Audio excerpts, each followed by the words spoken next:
Mo kí yín onílé lóko lọ́nà lẹ́yìn odi pé ọ̀dẹ ọ̀dọ̀ bí ẹ káàárọ̀ ẹ káàsán àjíǹde àtayọ̀ yóò máa jẹ́ fún wa o. Ẹ wo gbogbo ẹni tó bá sọ wípé inú òun ò dùn sí ìgbésẹ̀ tí àwọn orílẹ̀-èdè US gbé, ọ̀tá Nàìjíríà ni. Ta ló sọ èyí? Shehu Sani ni o. Shehu Sani ni. Ó ní ẹnikẹ́ni tó bá tako airstrike tó ṣẹlẹ̀ látọwọ́ US lórí agbésùmọ̀mí Northerners, ó ní irú èèyàn bẹ́ẹ̀ ọ̀tá Nàìjíríà ni. Ẹ gbọ́, báwo ló ṣe yí lọ́dọ̀ yín? Ṣé ẹ rí wípé ó ti wá ń diṣu atayanyan báyìí o lórí ọ̀rọ̀ airstrike èyí tí àwọn orílẹ̀-èdè US tí wọ́n fi ṣe Christmas bonus, Christmas gift tó ń rán ẹdìyẹ ọdún sílẹ̀ Sokoto.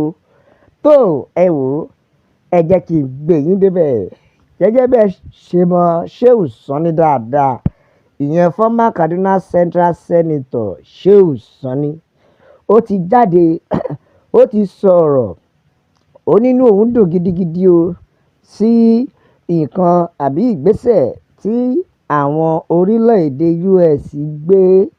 Ó nínú òun dùn, ó ní tabárí ẹni tínú ẹ̀ ò dùn sí ẹni kó forí lálẹ̀.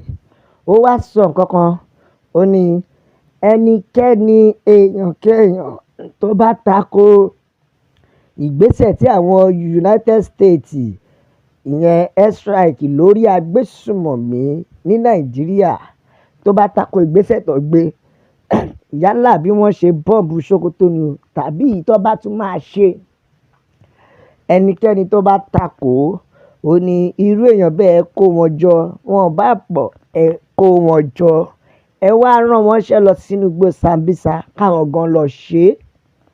Ó ní káwọn gan lọ ṣe bóyá kó bá agbésùmọ̀mí jókòó ntùbínùbí, bóyá kó negotiate kó má pa àwọn ará ìlú mọ́ o. Ó ní àwọn èèyàn yẹn ẹ rán wọn lọ sínú igbó Sambisa kán lọ ṣe é.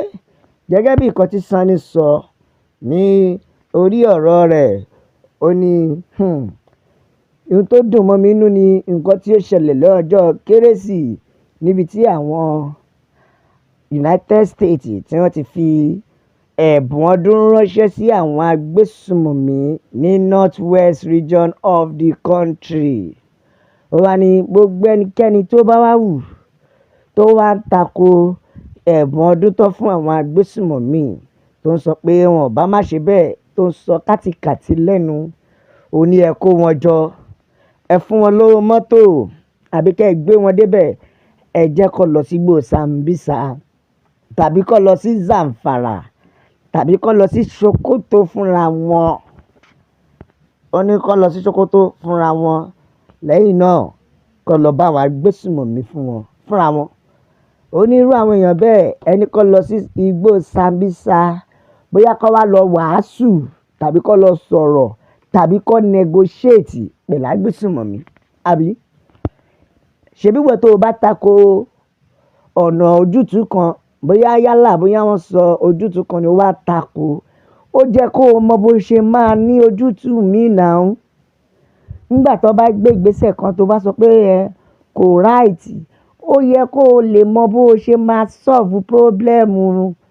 Àbí nígbà tó bá ti sọ pé kò right, wàá ṣáà lè ní ọ̀nà tó máa fi solve ìṣòro wọn. Àbí so tó o bá dẹ̀ ti lè ní ọ̀nà, ó ní kó dà wọ́n sínú igbó ni o, kó lọ bá agbésùmọ̀mí sọ. Shehu Sani sọ̀rọ̀, ó yarí lọ́tẹ̀ yìí o. Ẹ wo, látàrí nǹkan tó sọ yìí, àwọn èèyàn sọ̀rọ̀ kó wọ́n ní ẹ má jẹ́ gbàgbé wípé gbogbo nǹkan tó ṣẹlẹ̀ tí àwọn ará bíi fi mú agbésùmọ̀mí, ṣe mọ̀ pé nǹkan tán ti rí ni wọ́n ti rí wọ́pọ̀ déédéé ṣe lórí àwọn ISWAP, lórí àwọn ISIS. Wọ́n déédéé ṣe, wọ́n ti rí i dáadáa, wọ́n ti mọ̀ pé bẹ́ẹ̀ àsìkò tó wà ń bẹ̀ yẹn gan-an ni. Ẹ wo, ẹ jẹ́ ká àtẹ̀jíṣẹ́ àwọn èèyàn, ẹ jẹ́ gbọ́n tí àwọn ènìyàn sọ. Bẹ́ẹ̀ lélẹ́yìí sọ̀rọ̀, ìyẹn Goodness, ó ní èmi gan kejì àbá nǹkan tí Shehu Sani sọ o. Let all Nigerians, gbogbo ọmọ Nàìjíríà tí ò bá support USS strike ní Sokoto pé kí wọ́n kóra wọn jọ o, kí wọ́n lọ dìmọ́pò pàápàá Gumi gan, pàápàá Gumi, nítorí orílẹ̀-èdè Amẹ́ríkà wọ́n ṣe nǹkan ribiribi tí ìjọba Nàìjíríà ò lè ṣe. Fún ìdí èyí, inú àwọn ọmọ Nàìjíríà dùn, inú wa dùn, inú wọn dùn. Ẹ jẹ́ ká àtẹ̀jíṣẹ́ Chinyere, ó ní tẹ́ ẹ bá rí àwọn agbésùnmọ̀mí tí ò níwà ẹranko, wọn ò ṣòro mọ̀, kò ṣe bíi ti àwọn bọ̀dá Gumi tí wọ́n pa wọnú pọ̀ tí wọ́n sọ pé inú Nàìjíríà ò dùn. Ẹ ti mọ̀ pé àwọn ọ̀tá Nàìjíríà òun làwọn yẹn. Bẹ́ẹ̀ àti Sultan Sokoto ẹnu ọ̀rọ̀ ti gbà yín báyìí.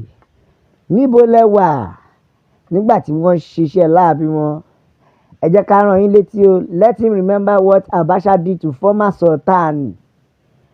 Àbí ẹ jẹ́ kó rán létí nǹkan tí Abacha ṣe sí Sultan tó gbéṣẹ̀.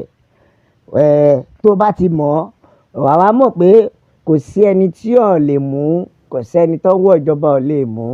Fún ìdí èyí, wọ́n ní Sultan Sokoto wọ́n ti sọ pé dèsì numbers.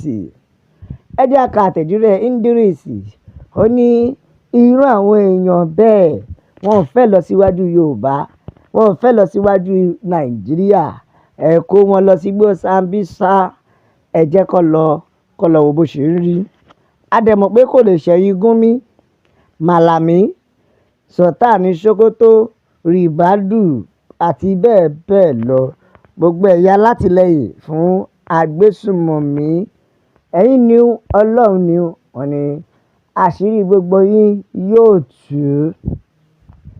Bẹ́ẹ̀ lélẹ́yìí sọ̀rọ̀, ó ní ẹ wo òótọ́ ọ̀rọ̀ ni o. Ẹni tó bá sọ pé ìṣe US bí i nínú, ẹni kò forí sọlẹ̀,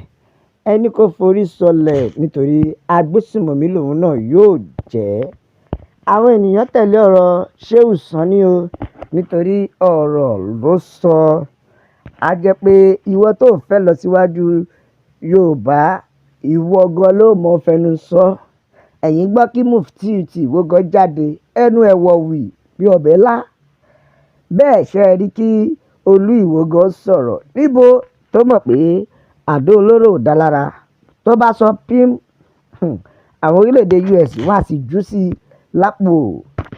Tó wà rírì jù báyìí lọ, nítorí ilé làbọ̀ sí mi oko ẹ̀dá, bó pẹ́ bóyá ilé onílé yóò relé o. Ẹ bá wa like, ẹ share, ẹ subscribe, ẹ tẹ̀ sójú ẹ̀jọ̀, ẹ jẹ́ ìyàwó èèyàn lọ́tùn ló sì pé Yorùbá Nation is the only solution.